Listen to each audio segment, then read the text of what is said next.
1. A quiet morning in Washington, D.C., April 2015. Inside a nondescript federal building, the Office of Personnel Management, or OPM, the heart of the American bureaucracy, a massive, invisible robbery was underway. 2. The target wasn't cash, it was the security clearance files for every federal employee.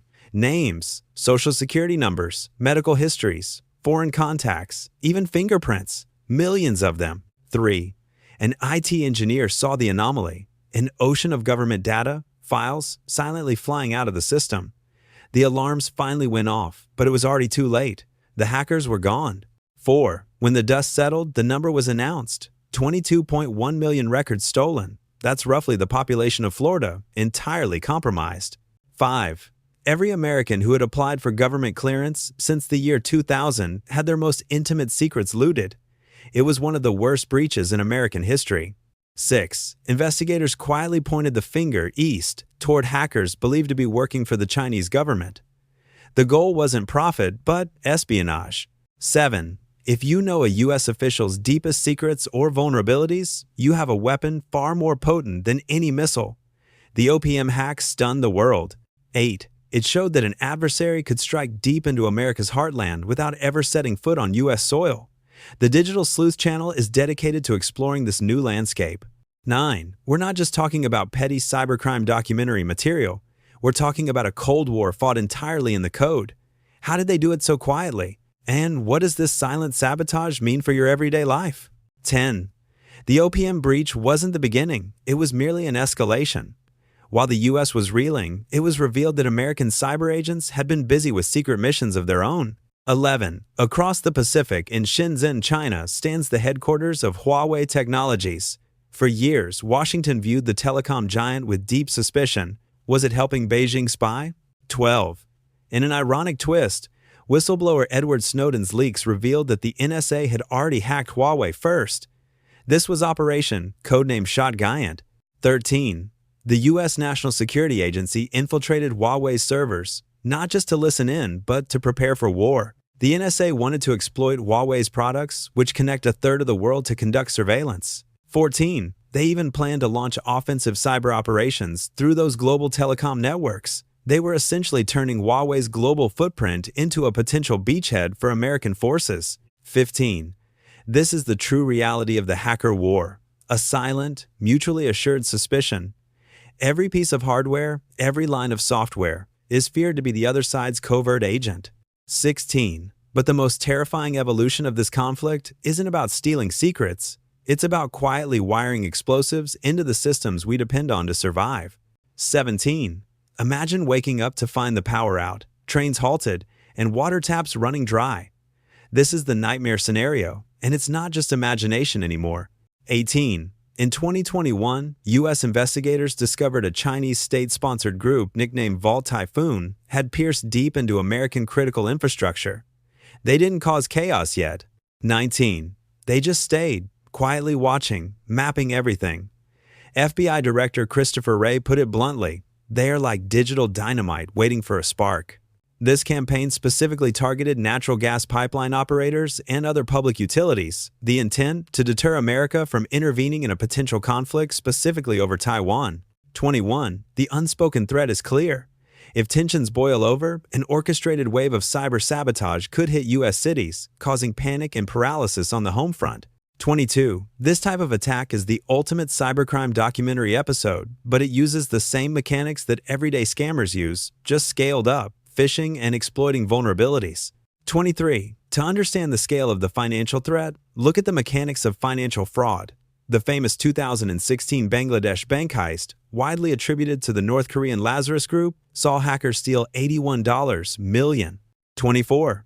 They did this by compromising the bank's system and sending fraudulent payment messages via the global SWIFT network. They knew the internal cybersecurity protocols of a bank better than the bank itself. 25. Then there's the dark web connection. The stolen OPM data, or even your credit card details, are processed through this hidden layer of the internet. 26. Here, black markets thrive, accessible only with specialized tools like Tor. Personal data is sold in bulk, and these marketplaces rely on cryptocurrencies like Bitcoin to hide their financial fraud mechanics in plain sight. 27. The core of the US-China hacker war isn't just about sabotage, it's about controlling the future, which means artificial intelligence, AI, and semiconductors. 28. On one front, hackers are conducting modern-day industrial espionage. A US AI company was recently hit with a targeted phishing attack aimed at stealing its core research. 29. This wasn't a mass email, this was spear phishing. The hackers used fake, tailored emails to target a handful of top AI scientists, hoping to slip malware into their computers. 30. Why? Because whoever controls the best AI dominates future military tech. From drone warfare to advanced surveillance, Western intelligence has stated that China has long targeted sectors like AI and quantum computing to steal secrets. 31. They are even leveraging AI tools to automate their attacks and sift through the colossal amounts of stolen data. 32. Then there's the Microchip Battlefield. Modern AI requires cutting-edge chips, and the US has sought to maintain its lead by imposing sweeping export bans on top-tier chips and manufacturing equipment to China. 33. This has only intensified Beijing's efforts to acquire the know-how by any means. We've seen clear cases of economic espionage, such as the indictment of a Chinese state-owned company for conspiring to steal designs for advanced memory chips from the American firm Micron Technology. 34. We've also seen employees at critical companies like the Dutch semiconductor equipment maker ASML caught misappropriating confidential data. It's a high-tech cat-and-mouse game. 35.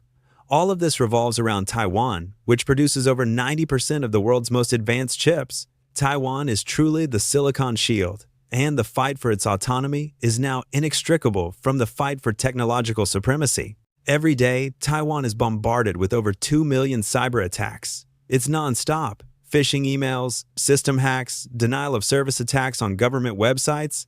We've already seen a preview of the chaos. In 2022, when a top US official visited Taiwan, hackers briefly knocked government websites offline. It was a digital warning shot, a demonstration of how quickly the cyber domain can heat up. The chilling logic comes full circle. The US believes that Vault Typhoon's lurking presence in American utilities is part of China's plan to deter US intervention. If China moves on Taiwan, it could simultaneously trigger cyber attacks to slow the US response by causing turmoil stateside. In a fully realized cyber war, ordinary citizens would be in the dark, literally and figuratively. Power grids would fail, news networks would go down, and a fog of electronic warfare would cloud what's really happening. The battle for national security is fought in server rooms, but the battle for your security is fought on your keyboard. While the threats are massive, the same cybersecurity protocols that protect a major bank can protect you. Here is your essential checklist from the Digital Sleuth for fighting, preventing, and recovering from cybercrimes. First, stop phishing at the source. Never click a link in an unexpected email or text. Phishing scams rely on urgency and fear, like, your account has been locked. Click here to reset. Always go directly to the official website of the company in question. Type your bank's URL, don't click the link in the email. Always check the sender's actual email address for small misspellings, a huge red flag for all major phishing attacks. Second, activate multi-factor authentication, or MFA.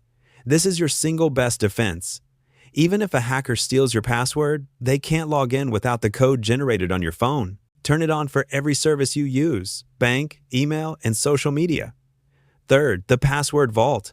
Stop using the same password for everything. Use a reputable password manager, like 1Password or LastPass, to generate and store long, complex, unique passwords for all your accounts. Fourth, isolate your money. Use dedicated, separate accounts for online shopping and for your main life savings. If a merchant's database is breached, the exposure to your main accounts is minimized. This is a crucial defense against dark web scams. And finally, secure your hardware. Regularly update your operating system and all apps. Patches are often fixes for the vulnerabilities that hackers exploit. The question isn't whether the US and China are in a hacker war. They are. The question is how long it can stay in the shadows, because once the lights go out, the war will already be here, and this one could affect us all. But the narrative doesn't stop with the superpowers. Next time, we'll look at one of the most audacious cyber attacks in history, one that caused over $4 billion in damages globally.